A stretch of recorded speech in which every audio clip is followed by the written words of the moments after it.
യോഗേന ചിത്തസ്യ പദേന വാചാ മലം ശരീരസ്യ ച വൈദ്യകേന യോ വാ കരോത്തം പ്രവരം മുനീനാം പതഞ്ജലിം പ്രാഞ്ജലിരാനതോസ്മി. എല്ലാവർക്കും നമസ്കാരം. നമ്മളുടെ ക്ലാസ് യോഗസൂത്രത്തിൻ്റെ ക്ലാസ് ഇന്ന് 4-ാമത്തേതാണ്. ചിത്തവൃത്തികളെ നിരോധിക്കാനുള്ള മാർഗം അഭ്യാസവും വൈരാഗ്യവുമാണ്. ദീർഘകാലവും നിരന്തരവുമായ അഭ്യാസം ചിത്തം ശുദ്ധമാക്കാൻ സഹായിക്കുമെന്നും കൂടാതെ വൈരാഗ്യവും, ഇത് രണ്ടും ചേർന്നാണ് നമ്മെ ചിത്തവൃത്തികളെ നിരോധിക്കാൻ സഹായിക്കുന്നത്. ബ്രഹ്മചാരിക്കു മാത്രമല്ല, ഗൃഹസ്ഥാശ്രമിക്കും ദൃഢമായ ശ്രദ്ധ കൊണ്ട് കാലാന്തരത്തിൽ കൈവല്യത്തിലെത്താൻ സാധിക്കുമെന്നും ഈ യോഗസൂത്രം വ്യക്തമാക്കുന്നു. ദ്രഷ്ടാനുശ്രവിക വിഷയ വിതൃഷ്ണസ്യ വശീകാരസജ്ഞാ വൈരാഗ്യം. ദ്രഷ്ടാനുശ്രവിക വിഷയ വിതൃഷ്ണസ്യ വശീകാരസജ്ഞാ വൈരാഗ്യം. ദൃഷ്ടവിഷയം എന്നത് ഇഹലോക സുഖത്തിൽ വിഷയമായിട്ടുള്ളത്, അതായത് കണ്ടതും കേട്ടതുമായ വിഷയങ്ങളിൽ നമുക്ക് തൃഷ്ണയില്ലാതാക്കി മനസ്സിനെ വശീകരിക്കുന്ന രീതി. ഇനിയും ആനുശ്രവിക വിഷയം സ്വർഗാദി സുഖത്തിൽ വിഷയമായിട്ടുള്ളതാണത്.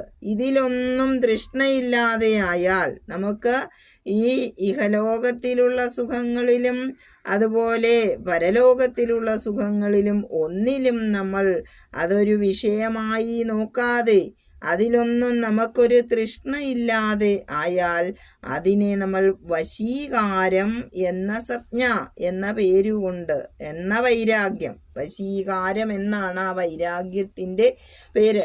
അത് ചിത്തത്തിലുണ്ടാകും.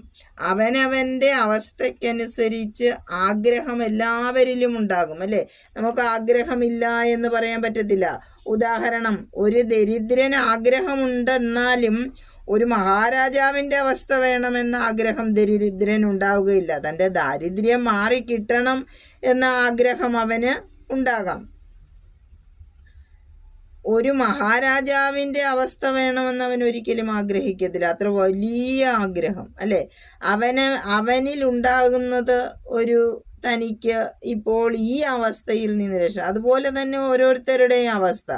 ഒരു കോടീശ്വരനായ പ്രഭുവിന് ചിലപ്പോൾ ഒരാഗ്രഹം കാണും, ഞാൻ കോടീശ്വരനാണ്, എന്നാൽ എനിക്കൊരു രാജാവിൻ്റെ അവസ്ഥയും കൂടി ഉണ്ടാകണം എന്ന ഒരാഗ്രഹം ഉണ്ടാകും. അതുപോലെ ഒരു രാജാവിനാണെങ്കിൽ താനിപ്പോൾ രാജാവാണ്, ഇനി ലോകം മുഴുവൻ എൻ്റെ സ്വാധീനതയിലാകണം, മഹാചക്രവർത്തിയാകണം എന്ന ആഗ്രഹമുണ്ടാകാം. അതുപോലെ ആഗ്രഹമില്ലായ്മയാണ് നമ്മൾ വൈരാഗ്യം എന്ന് പറയുന്നത് ശരിയല്ല. ആഗ്രഹമുണ്ട്.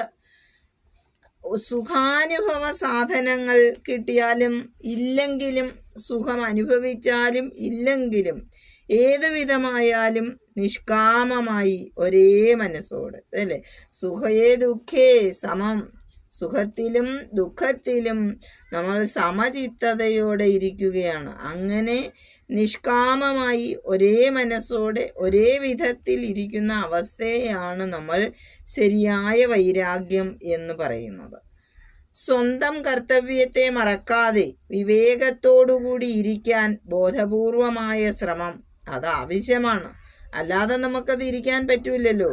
ഇങ്ങനെ വൈരാഗ്യം ലഭിച്ച ഒരാൾ എന്തു ചെയ്താലും അയാൾക്ക് സിദ്ധിയുണ്ടാകും. അത് വശീകാര സംജ്ഞയിലുള്ള, അല്ലെ, വശീകാര വൈരാഗ്യം ലഭിച്ചാൽ അയാൾക്ക് സിദ്ധിയുണ്ടാകും. തത്പരം പുരുഷഖ്യാതേർഗുണവൈതൃഷ്ണ്യം.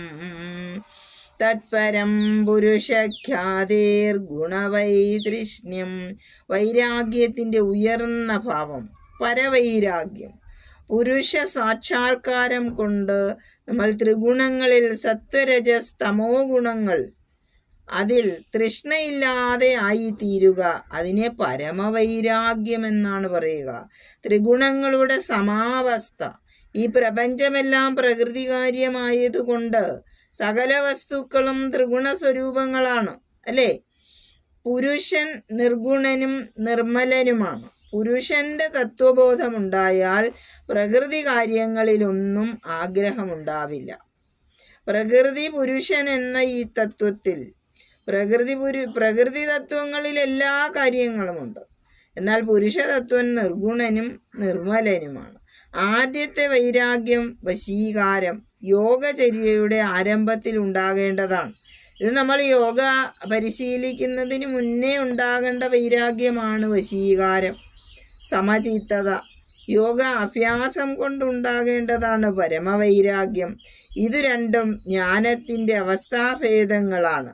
പരമവൈരാഗ്യം ജ്ഞാനത്തിൻ്റെ പരമകാഷ്ഠയാണ്. അതായത് സമാധിയുടെ ഭേദങ്ങളാണ് നമ്മൾ അടുത്ത സൂത്രങ്ങളിൽ പഠിക്കാൻ പോകുന്നത്. ഈ വൈരാഗ്യം എന്നത് 2 സൂത്രങ്ങളെ കൊണ്ട് ഇവിടെ മഹർഷി നമുക്ക് വ്യക്തമാക്കി തന്നിരിക്കുകയാണ്. അഭ്യാസവും വൈരാഗ്യവും ഇപ്പോൾ നമ്മൾ പഠിച്ചു കഴിഞ്ഞു. ഇനിയും നമ്മൾക്ക് അടുത്തതായി സമാധിയുടെ ഭേദങ്ങൾ അടുത്ത ക്ലാസ്സിൽ നോക്കാം. എല്ലാവർക്കും നമസ്കാരം.